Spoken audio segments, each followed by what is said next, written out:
Yes, good old TJ.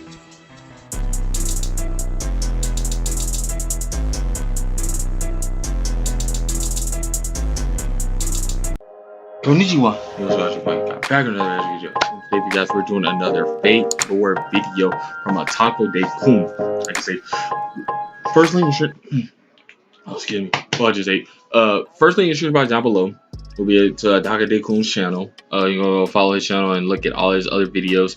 But this one is called The Tale of Altera FateGrand Order and Extella. So FateGrand Order. So I mean, I should have seen her in FateGrand Order. So I guess once I like see little like cards falling down and everything like that, I'd be like, okay, boom, I remember her. She does this or she did that. You know what I'm saying? Like, you know, because Extella, I didn't see that one, but Grand Order, I definitely seen that one. So yeah, like I say, guys, before we get into it, like I say, stop a like on the video. You guys enjoy what you see here. Leave comments and comment down below. Like, leave your thoughts and your feedbacks or anything else, or you want me to react to anything else, leave it down in the comments down below. Also, as well, subscribe to the channel. It only takes like about a few seconds. Go ahead and subscribe to the channel. Like I say, it's like about 60 or 70% of you guys that watch the videos aren't subscribed. So go ahead and subscribe to the channel, because I mean, it's like it's right there. It's really, really simple, really easy. And without further ado, let's get right into it. So, reaches of space, there exists an alien entity that threatens the survival of all civilizations. It is Velber, the umbral star, and it travels the cosmos in search of sentient life to destroy and consume. Upon detecting a planet with signs of life, the umbral star creates an entity called an anti-cell, which it sends to the surface to ravage and devour its inhabitants. In general, Velber circumvents the universe in trips lasting 14,000 years, passing through the Milky Way galaxy once per interval. This is detrimental, of course, as Earth in the Paleolithic era is home to human life, presided over by a massive supercomputer called the Moon Cell, thought to be built by the same alien race that designed Velber. As the umbral star passes through Earth's orbit, it releases subvessels, pieces of its outer armor, called arcs of the stars. Of the three it dispatches, the most deadly by far contains the anti-cell Velber 02, Sephar, which plunges herself into the Moon Cell, plundering the vast majority of its recorded data. From there, she summons herself on the Earth's surface as a gigantic white titan, where she proceeds to annihilate nearly all of the planet's life. At the same time, however, the Moon Cell analyzes Velber's structure and defends itself. Utilizing the Moon Cell's automaton, it summons heroes from Earth's past, present, and future to counteract Sephar's rampage. Even gods, born from the wishes of mankind, take to the task of fighting this foe. Among them, Mars, the Roman god of war, is defeated by the Titan, allowing her to claim his divine blade, the photon ray. With this acquisition, it appears that the Earth is doomed. However, one other divine construct, the Holy Sword Excalibur, is wielded to ultimately vanquish Sephar's Titan body. The Moon Cell itself is able to quarantine her Arc of the Stars, sealing it away in part of Seraph, labeled the Zero Dark. Defeated, yet still alive, Sephar sleeps within her Velber shard, waiting for the umbral star to return after another 14,000 years. In anticipation, the Moon Cell develops a protocol to jam the star's sensors, essentially hiding itself and the Earth from further attacks. For the assault, Velber designed Sephar from the data of a previously consumed civilization, sealing away her sense of self to serve as a weapon. But now, in quarantine, she is able to contemplate her purpose. As she sleeps, she dreams of her residual corpse left on Earth in the aftermath of her battle, a mortal form reborn as a human child. The people on Earth eventually enshrine both her resting body along with the Sword of Mars, where she is abandoned for many years. At the dawn of the 5th century, her ruins are discovered by a group of Eurasian nomads, descendants of the Jungyu people, called the Huns. They come upon the child, witnessing war tattoos inscribed upon her flesh. After waking the girl, the Hun elders are shocked to see her defend herself against an armed man. Essentially, with no father, mother, or any memories to speak of, she is deemed as a child of combat and raised by the Hun as an embodiment of destruction named Attila. Over the following 50 years, the Huns migrate deeper into Western territory, building an empire from the remnants of conquered lands. Attila takes the throne for herself, becoming leader of the Huns, leading many campaigns into Rome, subjugating surrounding areas by forcing them to pay tribute or suffer the Huns' military might. On horseback, her armies conquer a broad territory, spanning from Western Asia, Russia, Eastern Europe, and Gaul. As part of her campaign, and Hun tradition, she takes on various wives. After the death of her current wife, she marries Kriemhild, the former wife of the German hero Siegfried. Despite their matrimony, Kriemhild is mainly entering into this relationship to take advantage of Attila's forces, to seek aid in avenging Siegfried's death at the hands of Hagen and her own brother Gunther. Ultimately, this becomes only a small part of Attila's vast conquest. Attila fights like a raging tempest, barely acknowledging that she has allies following behind her. Instead, she charges forward, fixated on domination. Beyond that, however, in the deep recesses of her consciousness, Attila harbors a more basic wish. She desires to leave behind proof of her existence, to bring prosperity to her clan. Thus, even the great conqueror herself has a distinctly human element that transcends her destructive nature. Through her campaign, she amasses lands so vast she cannot control them all. This conquest, while rapid and voluminous, is short-lived. In the year 453, she feasts in celebration of her latest marriage and begins profusely bleeding after drinking heavily. Her esophageal veins dilate and burst, causing her to hemorrhage and bleed out from her nose and mouth. Despite this, as she lay dying in a pool of her own blood, her thoughts remain fixated on felling Rome. In her absence, the Huns' empire rapidly dissolves, but is credited as a contributing factor to the collapse of the Roman Empire. Despite this abrupt end, the name Attila goes down in history as one of the world's most ferocious conquerors. She becomes feared by all of Europe as the Scourge of God, and in some timelines, her legend is recorded into the Throne of Heroes. On Earth, the Frankish king, Charlemagne, also comes across the ruins dedicated to Sephar. Upon touching the ruins' massive mural, he has a vision of Earth's destruction. Choosing life, this inspires Charlemagne to pacify Europe. In the universe of the Moon Cell, Attila's life is experienced by the Titan in the form of a dream throughout her long slumber. Through her dreams as Attila, the Titan develops a sparkling glimmer of humanity, prompting her to question her predetermined mission as Velber's Scion of Destruction. Thus, she awakens to a new persona, Altera. Here, she is introverted yet determined, a combination of 3 separate personalities: her sensitive sweet side, her warrior's instinct, and her merciful kindness. While Altera longs to re-experience the sensation of racing onward through the rolling plains as Attila, she admits this is but a fanciful dream. Regardless, her massive size makes her appear intimidating, terrifying even. Her modest gaze leads others to fear her, preventing any form of intimate connection. Thus, despite yearning to communicate, Altera simply accepts the fear and acts accordingly. During her 14,000-year-old slumber, the Moon Cell is changed. It fosters the Spiritron embodiment of various humans and artificial intelligences alike, granting them a home in its serial phantasm, Seraph. Resulting from a deadly array of Holy Grail wars, a single master, Hakuno Kishinami, prevails, and is granted authority of the Moon Cell in the form of a ring, the Regalia. While it appears that Seraph has found relative peace, that tranquility is short-lived, as its technician, Archimedes, discovers the Zero Dark and learns about the Umbral Star.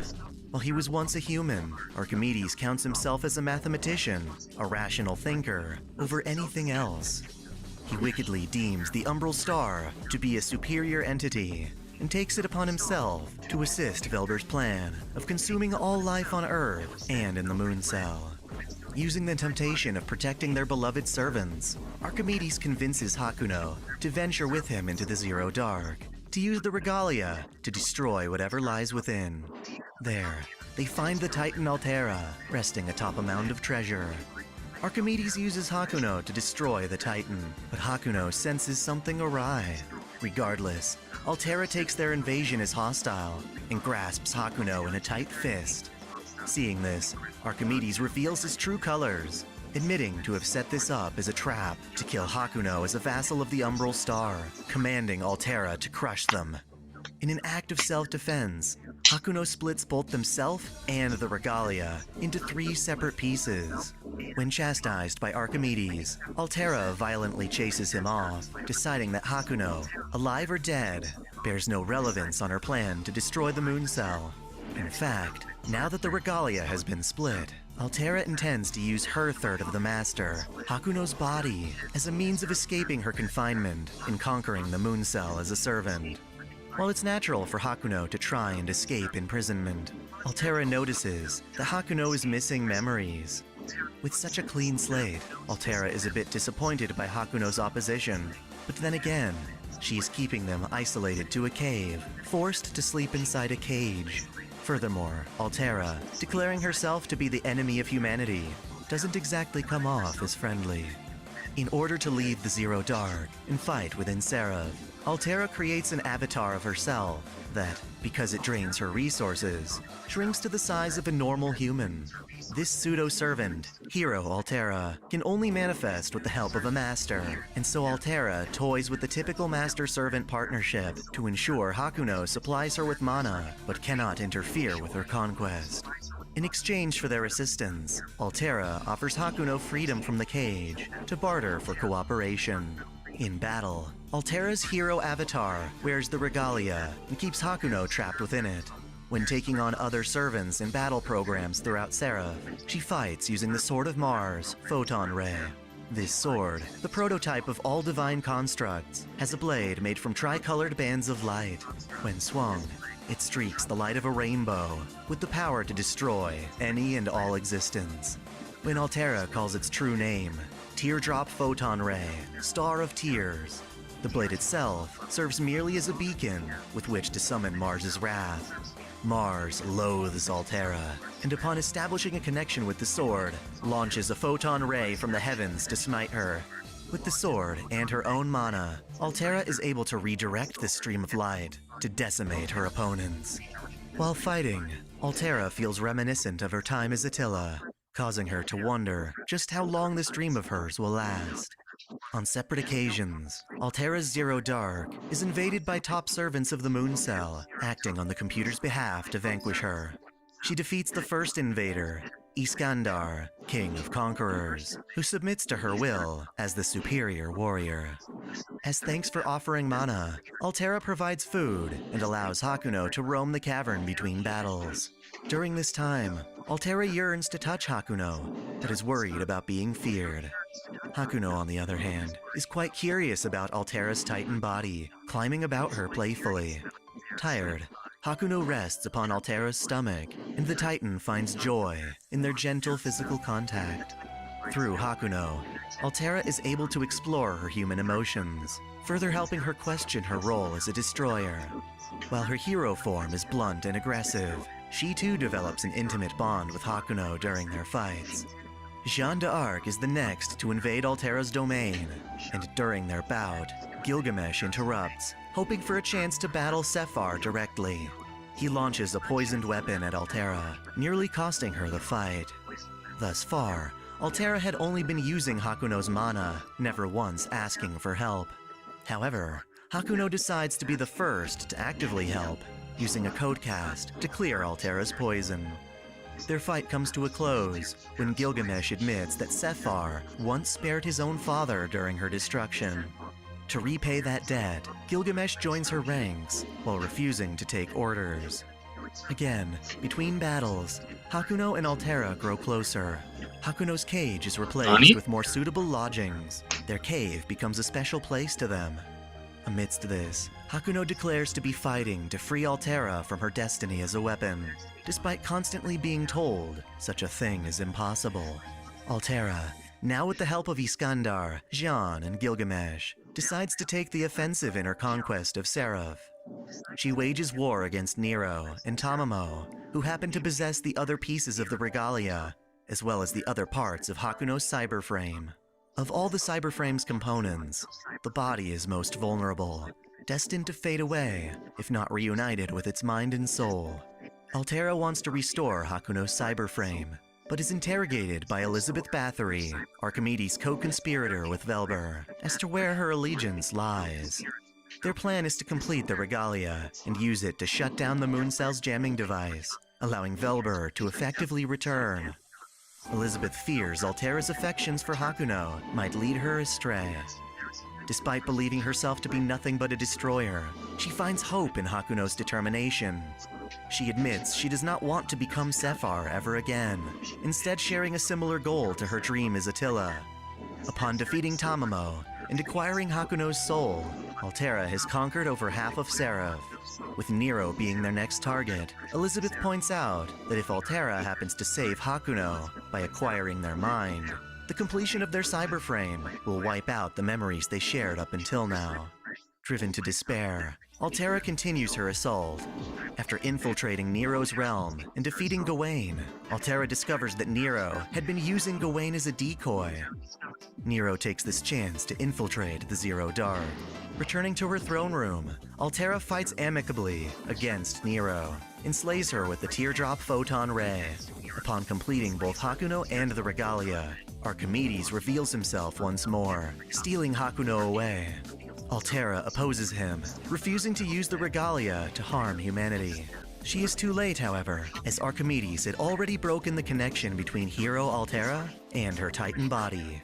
Archimedes then forces the Titan to transform once more into Sephar. This erases all of the Titan's memories, which transfer to her hero avatar. Thus, they are unable to negotiate and are forced to incapacitate Sephar, which would in turn eliminate Altera. Sharing one final battle together, Hakuno and Altera vanquish Sephar. As Altera disappears, she thanks Hakuno for the beautiful days they spent together, expressing her joy for being treated as her own person. Thus, Altera vanishes, and Archimedes deems the timeline another bust. Hakuno is left alone with the completed regalia and desperately tries to form a plan to save Altera from her tragic fate. They consider traveling back in time like Archimedes, but lack the time and functionality to do so, since there was insufficient time for Hakuno's cyberframe to fully reform itself. In a final effort, Hakuno decides to send only their memories back in time, before also vanishing. These memories flow backwards in time, losing their clarity along the way, before finally reaching their cyberframe's mind, the part that found its way to Nero. The memories are vague, but just complete enough for Hakuno's mind to find Archimedes suspicious early on. This Hakuno requests Nero's trust and fights through Seraph, not to defeat Tamamo and Altera, but rather to bring them together in a united front. With knowledge of Altera's dream to escape being a destroyer, Nero is able to earn their cooperation, successfully uniting the regalia and fully restoring Hakuno's cyberframe. This causes hero Altera and Hakuno's body to fade, but they entrust Nero with the moon cell's future. Before parting, Altera grants Nero the Sword of Mars to use in destroying the Ark. Without the chance to do so, however, Archimedes sends the Ark plummeting to the moon cell core in an effort to destroy it. According to his calculations, no one can stop him. However, Elizabeth Bathory defies all logic, accidentally freeing the Titan Altera's body from confinement. Altera arrives just in time to strike the Velber Shard and halt its descent.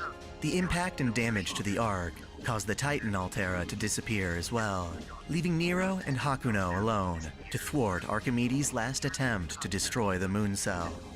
Nero channels the Sword of Mars to gain the power of a god, taking on the powers of Venus to completely obliterate the Ark once and for all. Nero uses the last of Venus's ability to allow Altera's spirit core to be reborn as a sleeping child. As the child awakens, Nero explains that Altera is no longer a destroyer and is instead welcome to a new, peaceful life in Seraph. In both celebration and romantic competition, Nero and Tamamo prepare a large feast of their respective cultures' cuisine. Adorably, Altera interrupts them, confused by their rivalry. She asks whether their cooking is good or bad civilization, since it all appears appetizing. Nero confidently proclaims that so long as they're all built upon human care, there are no bad civilizations. Hakuno, Nero, Tamamo, and Altera partake in the lavish feast. Peace endures in Seraph until Charlemagne is summoned by accident with 2 spirit graphs, one of the real king, Charles the Great, and another for his legendary counterpart. Altera hears Charles's voice and rushes to him. Long ago, when he had touched Sephar's remains, his determination and will flooded into Altera's dream. Through this, Altera understands Charles's pain and admires him for choosing to avert destruction. Despite not being blood-related, Altera thinks of him as family. Thus, when Charles the Great attempts to assimilate all of Seraph under his rule, Altera stands by him, fully aware that his actions are wrong. Ultimately, however, she joins with Hakuno to free Charles of his pain. While she is too damaged to fight him herself, she is present as Hakuno and Charlemagne's legend take him down. The 2 Charlemagnes vanish, but Altera believes the 2 could once again be considered by Seraph as 2 separate beings if they foster them first as attack programs. She reasons that the Moon Cell can use all the servants it can get for the day when Velber returns. Altera is a woman who, after being freed from her fate, uses that freedom to protect and watch over the people she's grown to care about. She leaves her mark on the world through love, only using her combat as a means to keep others safe. She is, more than any other, good civilization.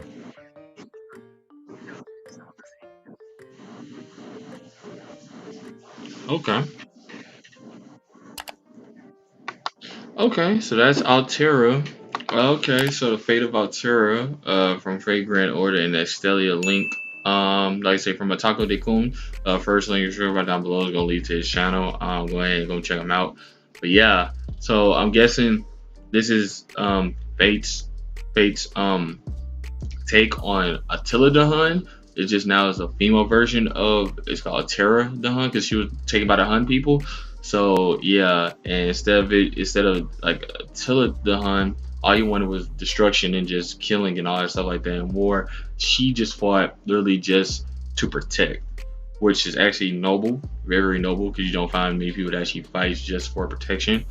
And then she had like I say this, like this character is very, very deep. The way that he explained it is very, very deep, because you have to really just listen along. Like, it wasn't just like she had like one part, she had like multiple parts of herself, but then like she wanted to only be like Altera, she didn't want to be none of the other parts.